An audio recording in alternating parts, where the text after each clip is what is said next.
Dapat alam mo. Hello guys, welcome to my page and YouTube channel. For today's video ay ituturo ko kung paano ang tamang pag-upload ng Reels sa Facebook at dumami ang iyong views. Panoorin at tapusin mo ang video na ito. At kung bago ka pa lang sa aking page ay pindutin ang follow button at i-like ang video para updated ka sa mga bago kong uploaded na videos.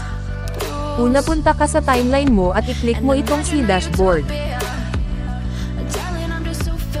Click mo tong creation. Tapos scroll down.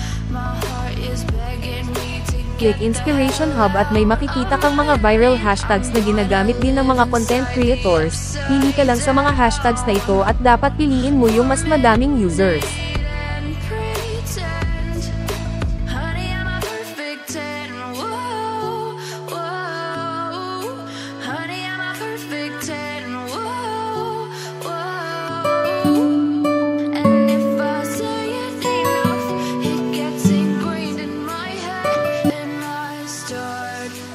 At pagka-upload mo ng video mo ay automatic mag-generate kung pinili mong hashtag.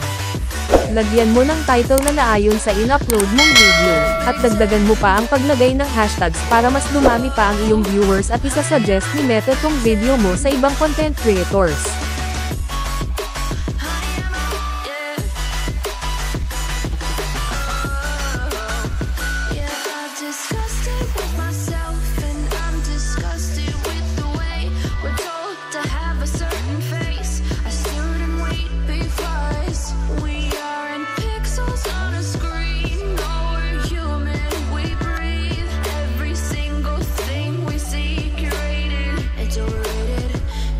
Expectations, they